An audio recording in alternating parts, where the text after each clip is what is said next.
¿Qué tal? ¿Cómo le va? Es un gusto saludarle nuevamente en este espacio de Catalejo, que es una coproducción de Canal 44 y el Centro Universitario de Ciencias Sociales y Humanidades. Catalejo es una mirada profunda hacia horizontes cercanos bajo la perspectiva y el análisis de especialistas académicos y académicas del CUSH. En esta ocasión, el tema que abordaremos en este espacio es el cambio climático.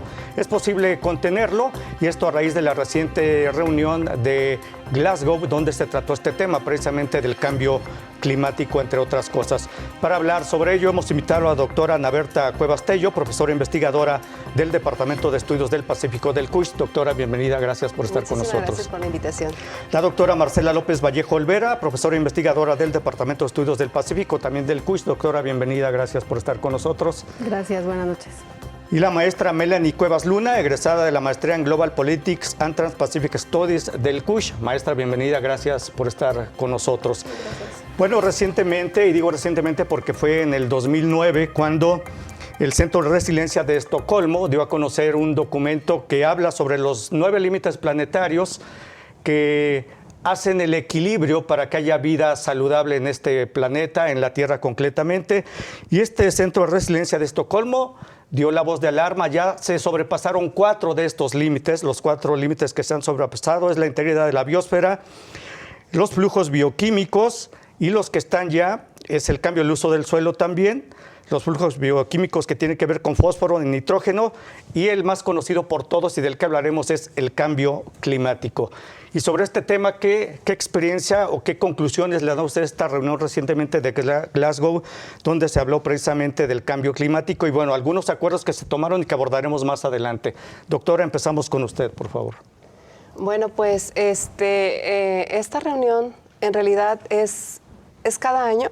Nada más que el año pasado no se hizo por la pandemia. Por la pandemia, claro. Pero evidentemente pues era esperado con mucha como inquietud, porque estamos rebasados. O sea, usted tiene razón en decir esto de que estamos llegando a límites pues donde la vida o la vida tal cual se conoce está en peligro.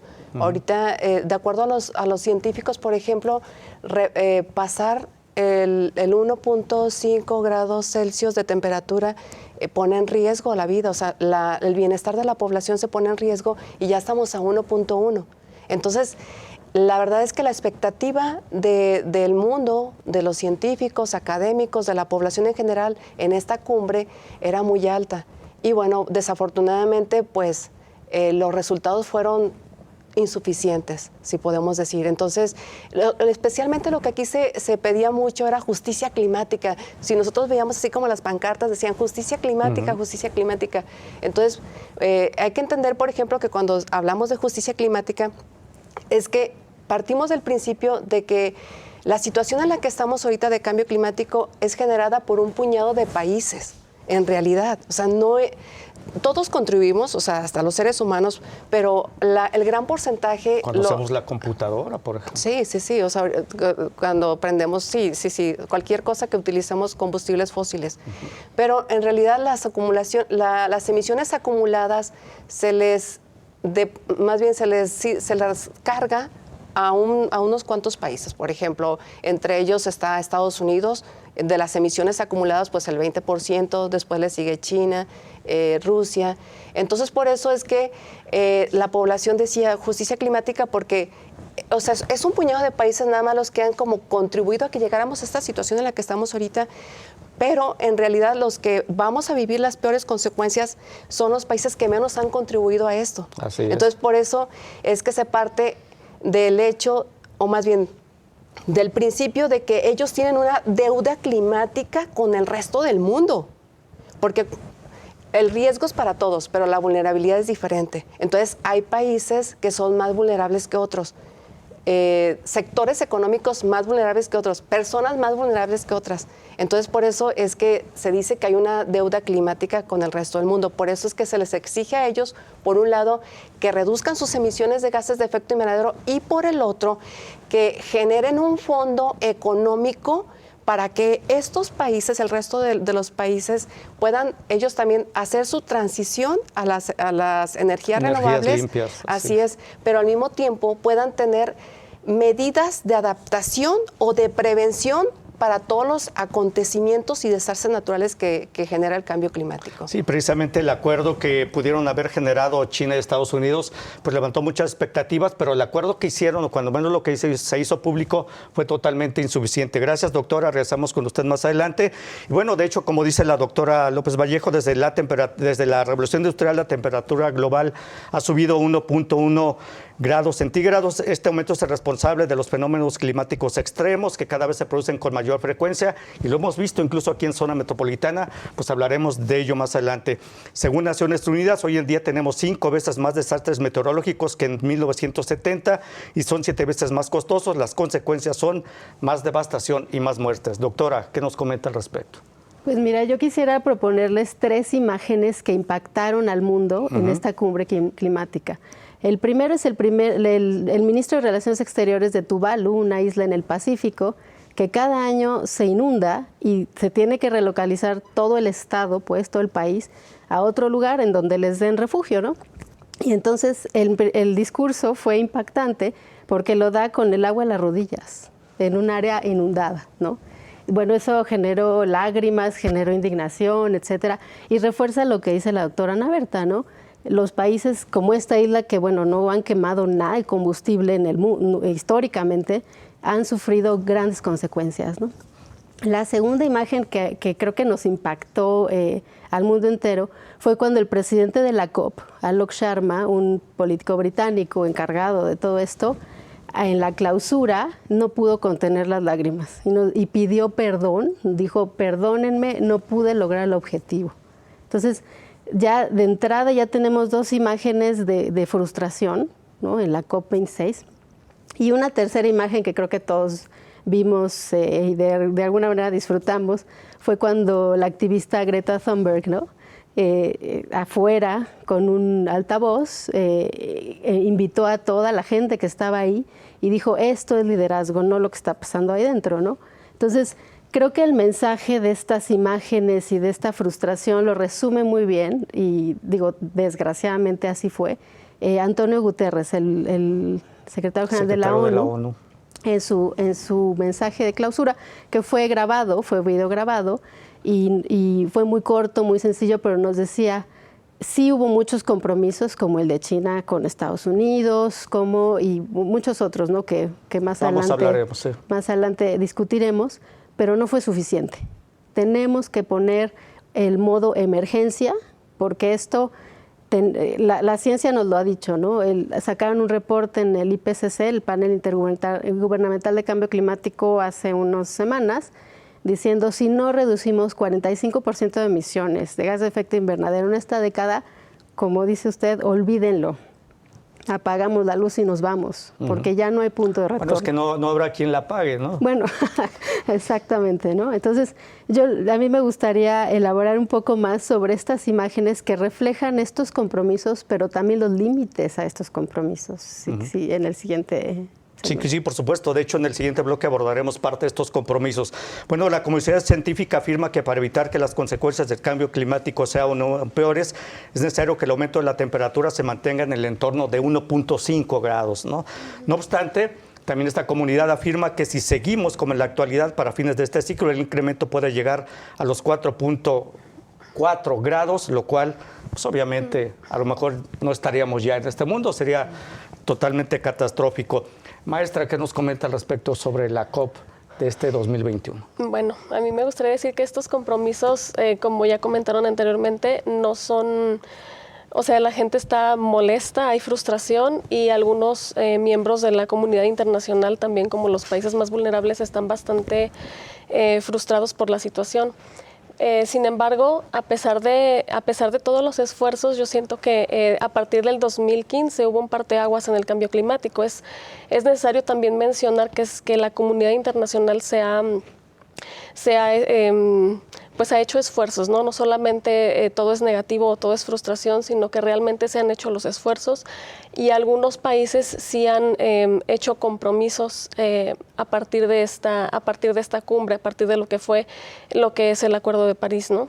Entonces, algunos más culpables que otros, como bien lo mencionaron, ¿no? Tanto de los principales que me gustaría mencionar, Estados Unidos y China, que son los dos principales emisores de dióxido de carbono, que en esta COP26 lo que se está mencionando también es que el metano viene también a influir mucho en la reducción, o sea, en ser reducido el metano, no solamente el dióxido de carbono, que hasta entonces no estaba en los acuerdos, ¿no? Entonces, un punto importante también es eso, que le están dando importancia a otro tipo de partículas contaminantes y que están afectando también la salud, no solamente en cuestión económica, que sí es importante, o en cuestión de desastres naturales, sino en países como China, que se está afectando mucho la salud por la mala contaminación del aire. Sí, efectivamente, y de hecho la industria de los lácteos es una de las principales productoras de gas metano.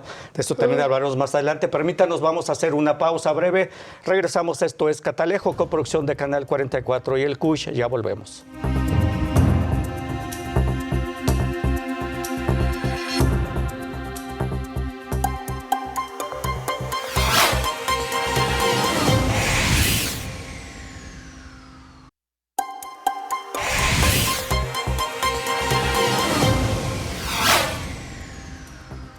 Continuamos en Catalejo, coproducción de Canal 44 y el CUSH. Este tema es el cambio climático. Y bueno, algunos de los 5 puntos claves del acuerdo final de esta cumbre sobre cambio climático, la COP26 en Glasgow, es que después de largas discusiones y la redacción de varios borradores, la cumbre sobre este cambio emitió un documento final que mostró algunos avances, pero como ya mencionaron aquí nuestras especialistas, totalmente insuficientes.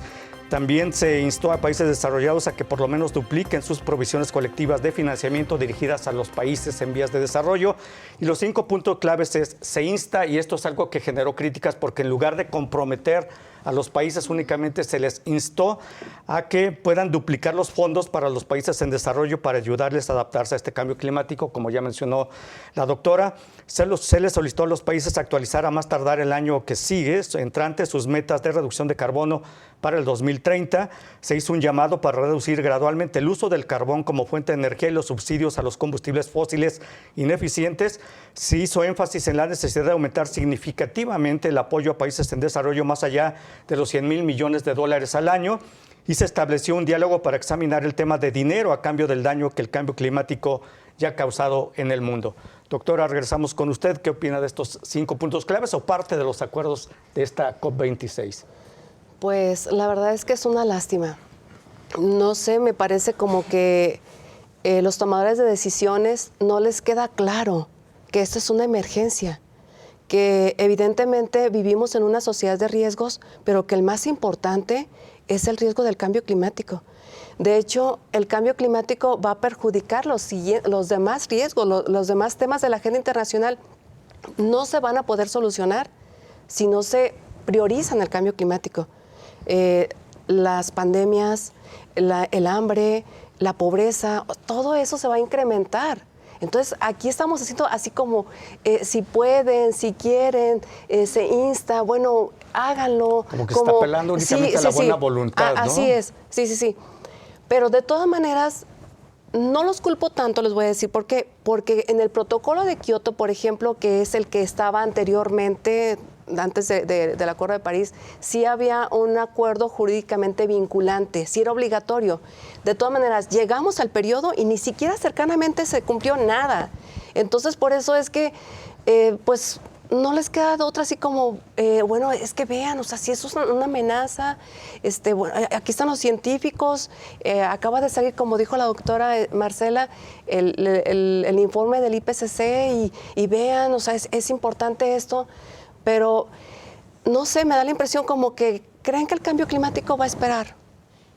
Como que, de verdad, como que esta variación de la temperatura va a esperar a que nos pongamos de acuerdo los seres humanos cuándo lo podemos atender. Entonces, sí, aquí el peligro es como llegar a un punto de no retorno. O sea, que de verdad cuando ya querramos, ya no hay manera para hacer atrás, de regresarnos atrás. Entonces, en el 2018, de hecho, el informe del IPCC dijeron que bueno, es que el Acuerdo de París se había propuesto que el 1.5 era porque todavía había cierto bienestar para la población, pero después, en el 2018, dijeron, espérense, lo que nosotros científicos habíamos dicho, pues no es tanto, por favor, es que sí, los desastres van a ser más intensos, más frecuentes, entonces sí hay que ponerles más atención, o sea, hay que procurar que ni siquiera se llegue al 1.5. Pero pues evidentemente, de hecho, las probabilidades de que no se cumpla nada más es de que se cumpla es del 5%. O sea, es que es muy bajísimo. O sea, que básicamente de nada hubiera servido tampoco que estos acuerdos hubieran sido vinculantes, porque los que se establecieron como vinculantes en la realidad es que nunca se cumplieron, ¿no? Nunca se cumplieron. Y además, pues los países como Estados Unidos, importante en este asunto, dijo, pues es que como es jurídicamente vinculante ni le entro. Claro. O sea, no le entró. No ratificó el acuerdo. Muchas gracias, doctora Cuevas Tello. Hace rato le cambié de nombre, le ofrezco disculpas, ¿no? Pero es la doctora Ana Berta Cuevas Tello. Doctora López Vallejo, pues básicamente no hay metas definidas principalmente sobre un nuevo financiamiento para asistir a países para lidiar con el cambio climático. El objetivo de esta COP26 era lograr compromisos concretos para mantener el calentamiento global, y digo esto, bien por debajo de 2 grados centígrados, alcanzar el 1.5, como ya mencionó la doctora, evitar la catástrofe climática, pero pues no se logró nada de esto, ¿no? No se logró y ya sabíamos que no se iba a lograr, porque el Acuerdo de París convoca a las partes a que cada 5 años refrende y como en la jerga, en el lenguaje de cambio climático, incremente la ambición de sus compromisos. Y en 2020, bueno, con la pandemia, entonces muchos países no mandaron sus compromisos, que técnicamente se llaman NDCs, contribuciones nacionalmente determinadas, que es como usted dice, es la voluntad de cada país con lo que puede contribuir, ¿no? Y les tocaba en 2020, pero bueno, con toda la pandemia, etcétera, algunos países se retrasaron, pero para este año, para esta COP, mandaron todos los países, casi todos, sus NDC, sus compromisos. Y fue muy triste ver que muchos los países mandaron el mismo compromiso que habían tenido en 2015, es decir, cero ambición, y hubo casos dramáticos en donde incluso bajaron el compromiso. Entonces, y bueno, de todos modos... Se hicieron como un copy-paste de compromisos. Copy-paste, y algunos además copy-paste menos 4 párrafos, ¿no? O sea, le quitaron los dientecitos que pudo haber tenido. Si no cumplimos, pues vamos a ver si en los siguientes años sí cumplimos con lo que debimos haber cumplido hace 5. O hicieron algunas trampitas. Por ejemplo, dijeron, bueno, es que mandaron el mismo NDC, ¿no? El mismo compromiso, pero empezando a contar desde 2013, 2015, ¿no? Entonces, bueno, eso ya reduce el tiempo de contabilidad de las emisiones, ¿no? Entonces, ya sabíamos que si juntábamos, si sumábamos todo eso, no nos daban las toneladas necesarias para reducir el cambio climático, las emisiones, para llegar a 2 grados. Hoy, si sumamos todo, todos los países hacen todo lo que dijeron, andamos por ahí, por el 2050, en 3 grados centígrados, 3.2. A lo mejor ya ni estamos. Exacto, ¿no? Entonces sí fue frustrante y la COP se veía como pues el foro para refrendar eso, ¿no? Para corregir ese rumbo. Sí hubo muchos compromisos muy importantes, por ejemplo, el acuerdo de metano, de reducción de metano, el acuerdo del artículo 6 de los acuerdos de París, en donde se dan las bases para crear un mercado global de emisiones, cosa que no se había podido concretar anteriormente, ni con Kioto, y el acuerdo de deforestación, que fue algo muy, muy importante para todo el mundo, y muchos otros acuerdos técnicos con respecto a energía, que fue uno de los temas que más escozor causó a todos los participantes. Muchas gracias, doctora. Bueno, ¿qué otros anuncios se hicieron en estas 2 semanas de la cumbre en Glasgow? La cooperación Estados Unidos-China, que era muy esperada. Y bueno, lo que anunciaron, Estados Unidos y China se comprometieron a impulsar la cooperación en temas climáticos a lo largo de los próximos 10 años. Acordaron medidas en temas que incluyen emisiones de metano, transición hacia energía limpia y la descarbonización. Maestra, ¿qué nos comenta al respecto? Bueno, es interesante esta unión entre Estados Unidos y China. Diplomáticamente en medio ambiente siempre han sido como que se han unido históricamente para hacer acuerdos en cuanto a medio ambiente. Esta cumbre no fue la excepción, ¿no? A diferencia de otros temas ahí pendientes en la agenda de estos dos países, pues en cambio climático es curioso cómo si tienen esta hermandad para hacer acuerdos, ¿no? Y esto habla mucho de que pues un país como China quiere estar como a la par de Estados Unidos, tal vez liderando en la cuestión del medio ambiente. Sí es interesante cómo China ha hecho esfuerzos, porque se ha hecho algunos esfuerzos o implementado políticas públicas internas. Sin embargo, también lo menciono por ser el segundo emisor de dióxido de carbono, ¿no? A nivel mundial. Pero también es interesante cómo se le critica, ¿no? Y en esta cumbre también fue bastante criticado por no asistir, ¿no? El presidente Xi Jinping no asistió, dando esta excusa del COVID, ¿no? También. Sí, mandó un mensaje grabado, ¿no? Pero bueno, sin embargo, vemos ahí el nivel de compromiso que tiene cada país, ¿no? También en la diplomacia o en esta cuestión del compromiso y de la asistencia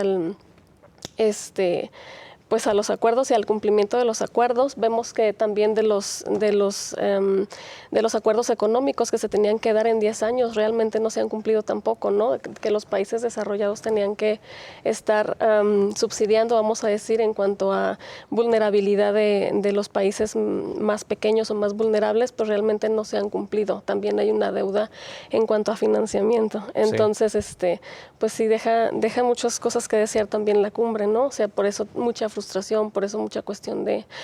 Otra cosa curiosa que quisiera comentar es la cuestión de esta frustración de la sociedad, porque la misma sociedad civil, a la hora de hacer protestas y toda esta cuestión, pues también está este reclamo, ¿no? De los jóvenes, de decir, quienes están haciendo los acuerdos, ¿no? Personas de 60 años, personas que realmente ya no van a ver las consecuencias del cambio climático. Entonces, ese punto se me hizo bastante interesante, ¿no? O sea, Sí, por supuesto. ¿quién está tomando las decisiones a nivel internacional? Muy bien. Maestra, muchas gracias. Vamos a hacer una pausa breve, regresamos a Catalejo, pero antes de ello, esta declaración conjunta Estados Unidos-China también pues se comprometieron a trabajar juntos para lograr la meta de incremento máximo de temperatura de 1.5 grados, que es de lo que hemos estado hablando y es el compromiso de todos los países, no nada más de Estados Unidos y China. Una pausa, volvemos, esto es Catalejo.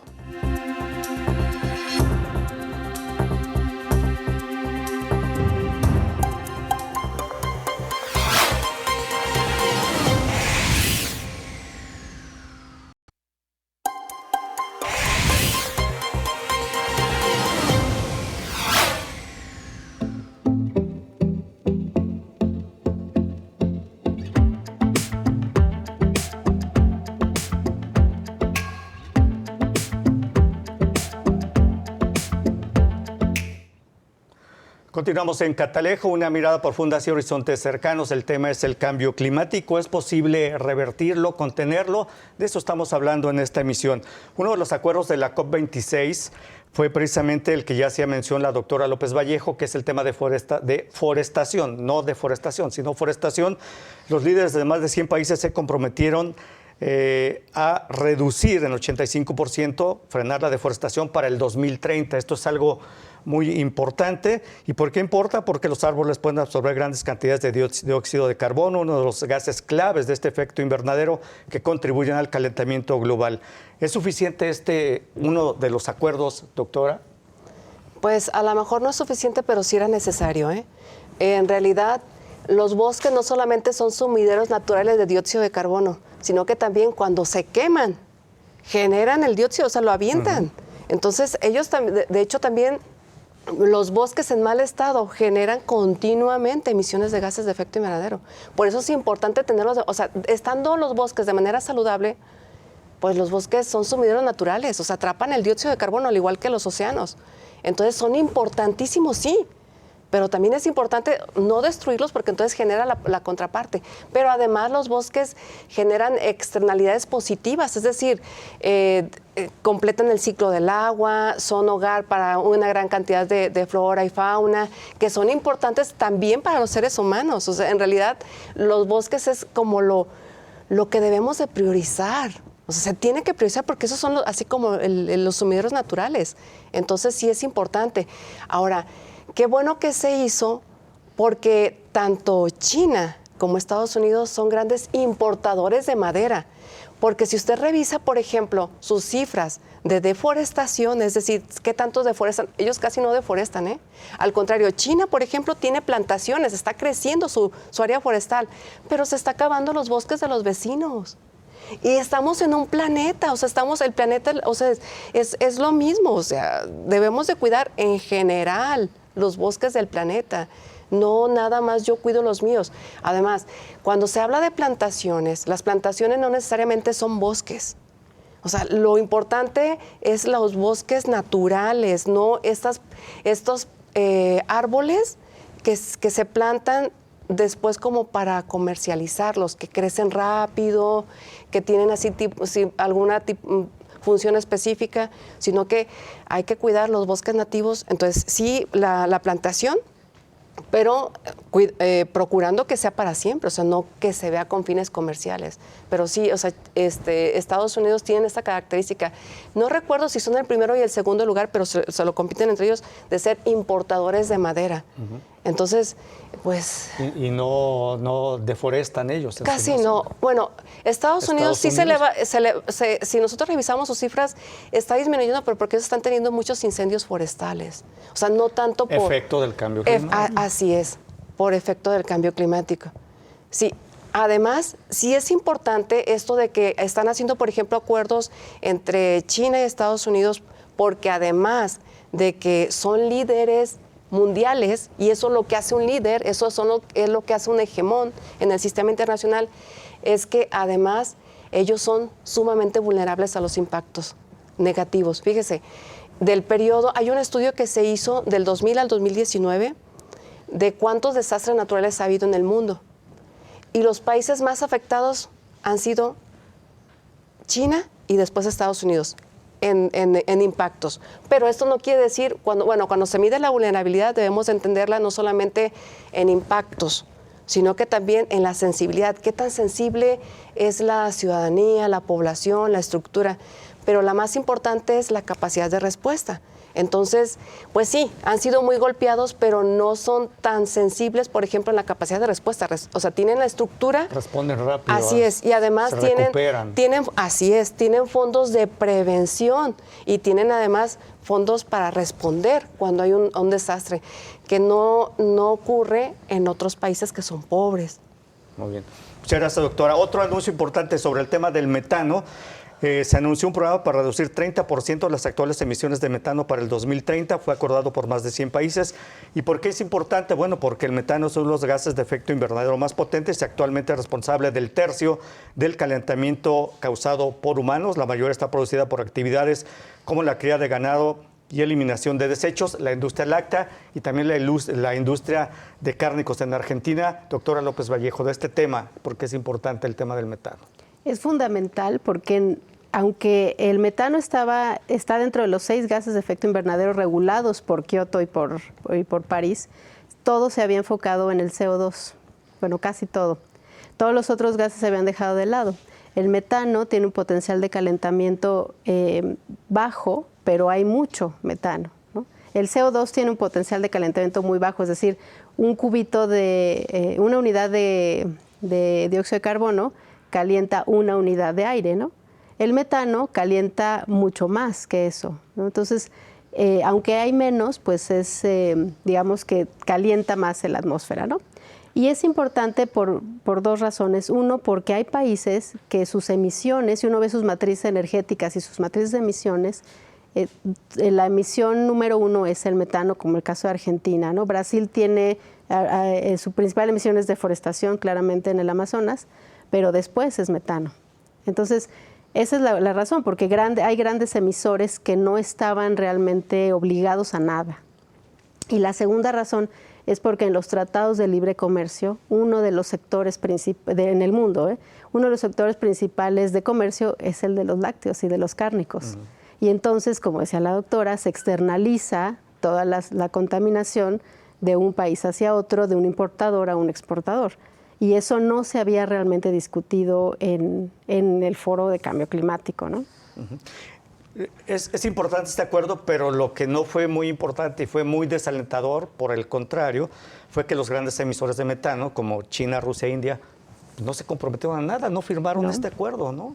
Básicamente eso fue el tema. No lo firman porque, bueno, tienen, esos sectores son base de sus economías y porque aparte no están preparados para reducirlo. Como el tema no había llegado a este nivel internacional, no había ninguna preparación para ello, ¿no? De hecho, en América del Norte, esperemos, aunque no lo creo, en el 2016, en la Cumbre de Líderes de Norteamérica, que sucede mañana, ¿no? por siguiente vez, había habido un acuerdo de reducción de metano y de estándares de metano norteamericanos. Esperemos que se retome el tema el día de mañana para llegar a un acuerdo en América del Norte con base en nuestro TEMEC con respecto a reducción específica de metanos en la región. Muy bien, muchas gracias, doctora. Bueno, sobre el carbón, ¿qué se anunció? Más de 40 países, incluidos los principales consumidores de carbón como Polonia, Vietnam y Chile, acordaron reducir el uso de carbón, que por primera vez de forma explícita se nombra como raíz de las causas del calentamiento global. El carbón es el mayor contribuyente al cambio climático, aunque se ha progresado en reducir su uso, todavía su uso puede generar casi 37% de la electricidad en el mundo y por lo tanto pues se considera como suficiente o insuficiente este acuerdo. Maestra, ¿qué nos comenta? Pues yo pienso que este acuerdo es pues un paso más, no quiero decir si es insuficiente o no, pero puede ser un paso más, ¿no? Vamos avanzando en las negociaciones y considero que sí es un avance, aparte de que, como usted lo menciona, no se había mencionado antes en ningún otro acuerdo, y de hecho China, o sea, sí está haciendo reducciones importantes en la cuestión de carbono, porque es uno de los principales contaminantes, como ya lo hemos mencionado anteriormente. Sí es necesario que se mencionen otro tipo de contaminantes además del dióxido de carbono para el aire. ¿Por qué? Porque están afectando la salud. O sea, además de la cuestión del cambio climático, es necesario establecer otras consecuencias, ¿no? Para la población, y muy poco creo que se habla de la salud, que en China sí es una cuestión bastante importante la de la salud, y es por eso que a China le interesa esta cuestión de la reducción de los gases, ¿no? O de la reducción de otro tipo de contaminantes, además del dióxido de carbono. Por lo que considero que sí es un gran avance. Sin embargo, bueno, los esfuerzos siguen siendo totalmente insuficientes. Otra perspectiva que no hemos tomado considero que es la económica, ¿no? O sea, porque estos países siguen sin comprometerse, siguen sin hacer acuerdos jurídicamente vinculantes, siguen sin hacer, bueno, es que por el otro lado de la moneda tenemos la economía, ¿no? ¿Cómo vamos a producir o cómo vamos a seguir a este ritmo de económico si no podemos hacer esta transición hacia las energías limpias tan rápido? Entonces, también yo siento que es una curva de aprendizaje o un proceso transformacional en el que se tiene que hacer una transición a las energías limpias, pero pues esto está obviamente afectando lo económico. Entonces, también es por eso que las economías no se han comprometido del todo. Muy bien. Muchas gracias, maestra. Permítanos, vamos a hacer una pausa breve, regresamos a Catalejo. El tema es el cambio climático, ¿es posible revertirlo, contenerlo, cuando menos? De eso seguiremos hablando. Regresamos.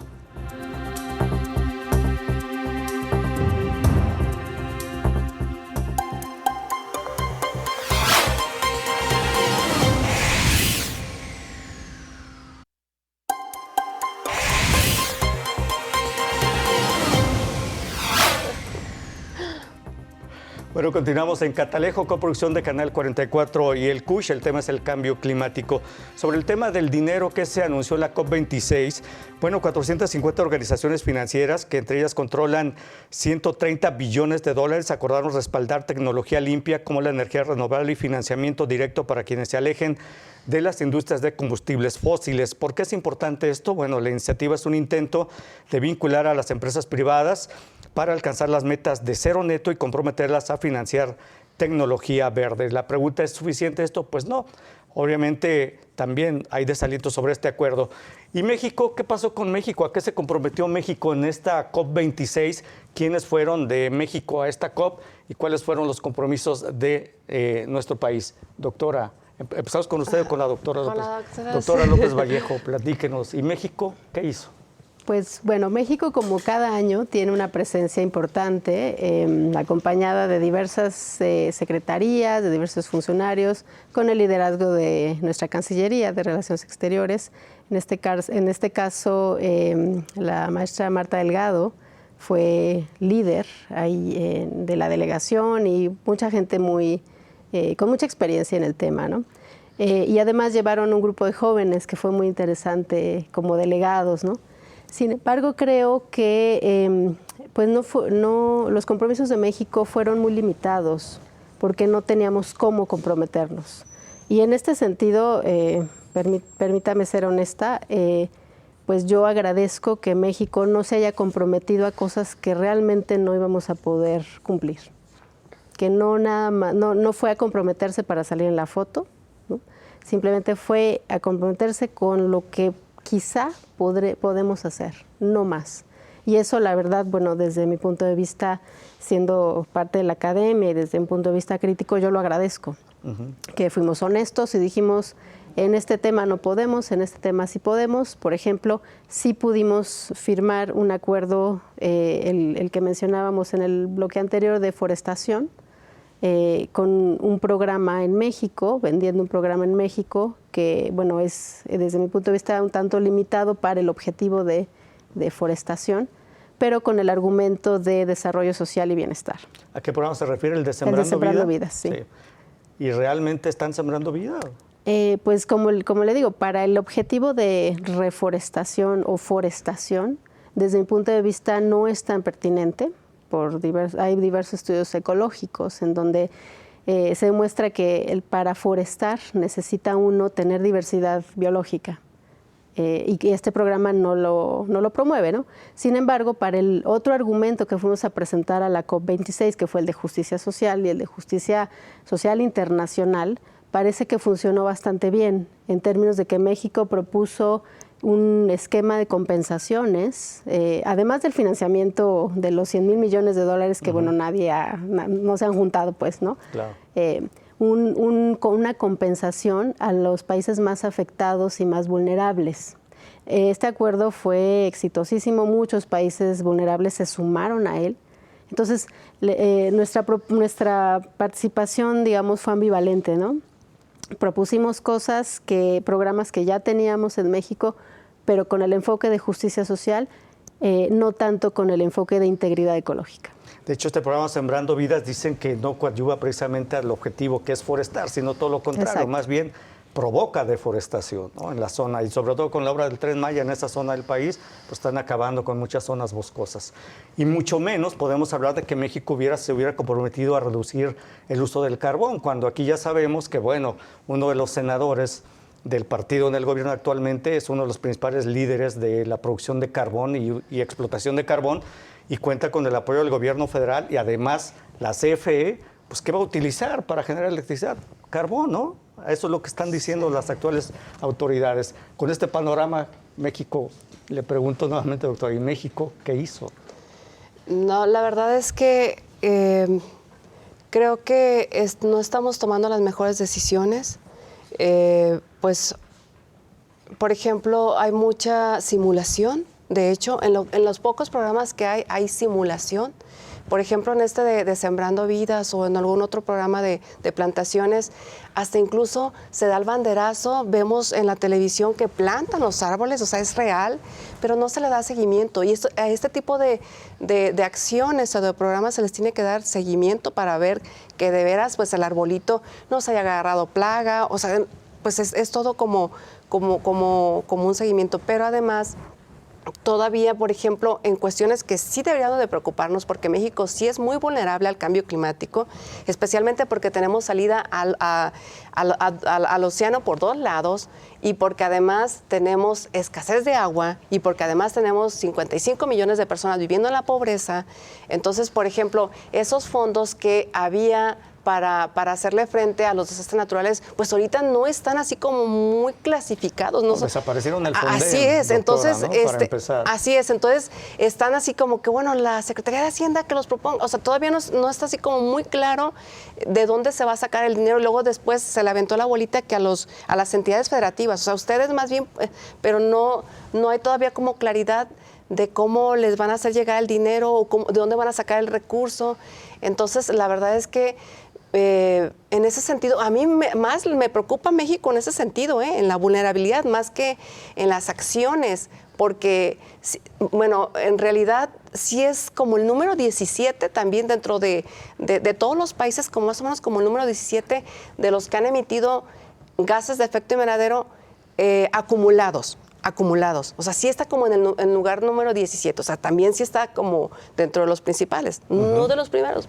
Y además sí como con una amplia brecha dentro de Estados Unidos y China. Pues pero también a lo mejor se va a ubicar en los primeros, ya ve que quieren seguir explotando el carbón, ¿no? Sí, o sea, sí, eso es muy triste. Como que se desalentó con la pregunta. Sí, la verdad es que es una situación bastante preocupante. Y luego ya ve que el presidente va y ve precisamente esos ventiladores y dice, quítenlos, esos son horribles, ¿no? Cuando es la alternativa, eliminar el carbón y generar energías limpias. Así es. Sí, y además es que México es privilegiado en ese sentido. En realidad nosotros tenemos sol casi todos los días del año. O sea, podemos aprovechar ese tipo como de tecnología. Pero no se va a aprovechar, cuando menos en este sexenio, ¿no? Ajá. ¿No? Muy bien, algunos de los efectos. Fíjense, en abril México sufrió una sequía histórica que vació las presas de la mayor parte del país, dejó imágenes como el lago de Cuitzeo en Michoacán, convertido en un desierto. Meses después, una temporada de lluvias dejaba inundaciones graves en el Estado de México, Jalisco, Chihuahua, desbordaba el río Tula en Hidalgo, dejando rastro de destrucción y decenas de muertos. México, como ha dicho la doctora, siempre ha estado expuesto a fenómenos extremos, pero el cambio climático está aumentando su frecuencia y severidad. El 2021 lo está demostrando en el país y lo hemos visto aquí en zona metropolitana con inundaciones en la zona del Fortín, en Zapopan, ¿no? Básicamente. Vamos a hacer una pausa, permítanos, regresamos con las conclusiones de ustedes.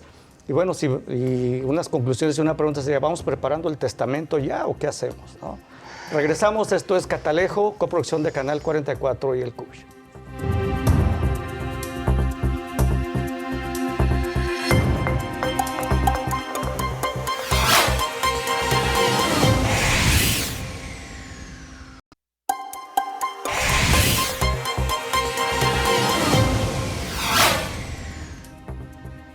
Bueno, regresamos a la parte final de Catalejo. El tema es el cambio climático. El 9 de agosto, el panel intergubernamental de cambio climático pues dio a conocer su sexto informe titulado Cambio Climático 2021, bases científicas y algunos resultados que son alarmantes. Y de este informe ya hacía alusión la doctora precisamente. Entre los datos contundentes es que la temperatura media mundial aumentó en 1.1 grados entre 2011 y 2020 respecto al periodo 1850-1900. Los últimos 5 años fueron los más calurosos registrados de 1850. Esto genera aumento del nivel del mar, que este aumento sea casi el triple en comparación con el observado entre 1901 y 1971. Y de acuerdo a esta información, es prácticamente seguro que las temperaturas extremas, que incluyen las olas de calor, se hayan vuelto más frecuentes e intensas desde la década de 1950. Es muy probable, 90% de probabilidades, que la influencia humana sea el principal impulsor desde el hielo global de los glaciares desde la década de 1990 y de la disminución del hielo marino del Ártico. Y bueno, también informa sobre los desastres naturales que han sido mucho más severos en estos años recientes. Sobre este panorama y en este contexto, ¿cuáles serán sus conclusiones, doctora? Iniciamos con usted, 2 minutos. Bueno, yo hago la invitación a la ciudadanía a que tome acciones. Por un lado, políticas, que escoja pues políticos que estén a favor de este tipo de medidas para frenar las emisiones de gases de efecto invernadero, pero también a la responsabilidad, porque sí podemos hacer mucho en el día a día, de hecho.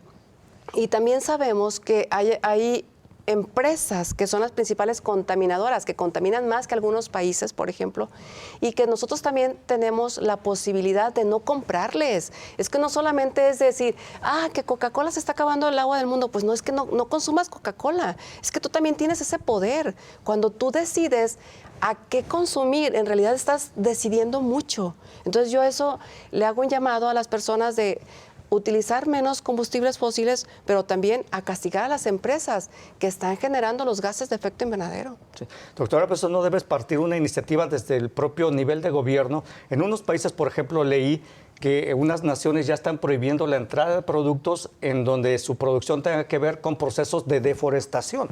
Entonces, pero parte primero la iniciativa del gobierno y Así después es. se deriva Así hacia la es. sociedad, Así ¿no? es, así es. Doctora, sus conclusiones sobre este contexto. Bueno, como dices, la pregunta es quién apaga la luz al final, ¿no? Sí. Yo creo que hay esperanza en términos de que justamente en esta COP se llevó a cabo un foro paralelo sobre energía. Y hubo dos enfoques que parece ser que si lo logramos, el principal sector contaminante, que es la energía, puede disminuir el gas de efecto invernadero. Uno es la carrera por el hidrógeno y el otro es la tecnología que ya está en marcha de reactores nucleares pequeños, muchísimo más eficientes, en donde está China, en donde está Estados Unidos, Francia, ¿no?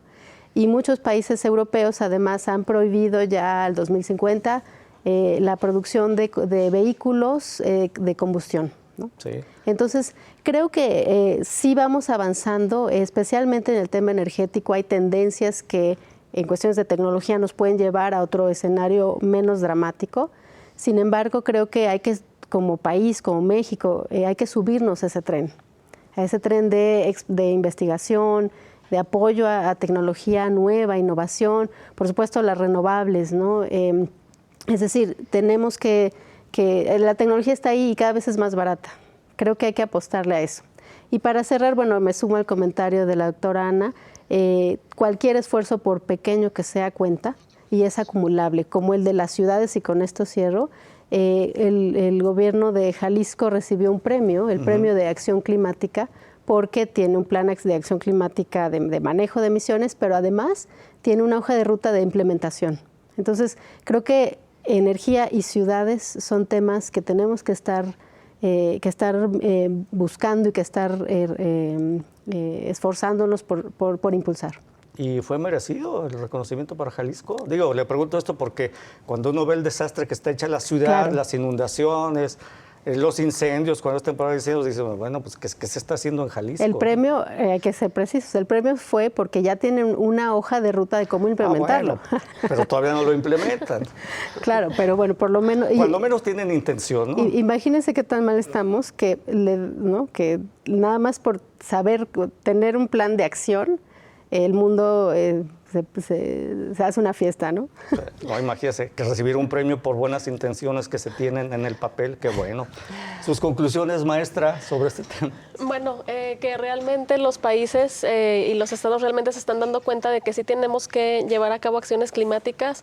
Hay nuevos actores internacionales en escena, como bien lo mencionó la doctora Ana Berta, también la sociedad civil entra en escena también. Empieza la sociedad también a tomar conciencia de esto y es muy bueno, ¿no? Y al final, respecto de la participación de México, pues también es un poco el reflejo, ¿no? A nivel de qué tanto interés se tiene a nivel internacional, ¿no? Se ve reflejado en la cumbre, qué tantos acuerdos se ven, no solamente la cumbre internacional simplemente es un reflejo de lo que se está haciendo a nivel nacional en los países y qué tanto interés tiene cada país de participar en cuanto a esta cuestión del medio ambiente. Entonces, bueno, pues los esfuerzos están y esperemos que avancen más pronto. Es mi conclusión. Pues muchas gracias, les agradezco a ustedes, doctora Ana Berta Cuevas Tello, profesora investigadora del Departamento de Estudios del Pacífico del CUSH. Muchas gracias, doctora, por haber estado con nosotros. Gracias por la invitación. Doctora Marcela López Vallejo Olvera, profesora investigadora del Departamento también de Estudios del Pacífico del CUSH. Doctora, muchas gracias. Gracias por la invitación. Y maestra Melanie Cuevas Luna, egresada de la maestría en Global Politics and Trans-Pacific Studies del CUSH. Maestra, muchas gracias, por haber estado con nosotros. Y sobre todo, muchas gracias a usted. Nos vemos y escuchamos en el siguiente espacio, la siguiente emisión de Catalejo, una mirada profunda hacia horizontes cercanos. Muchas gracias.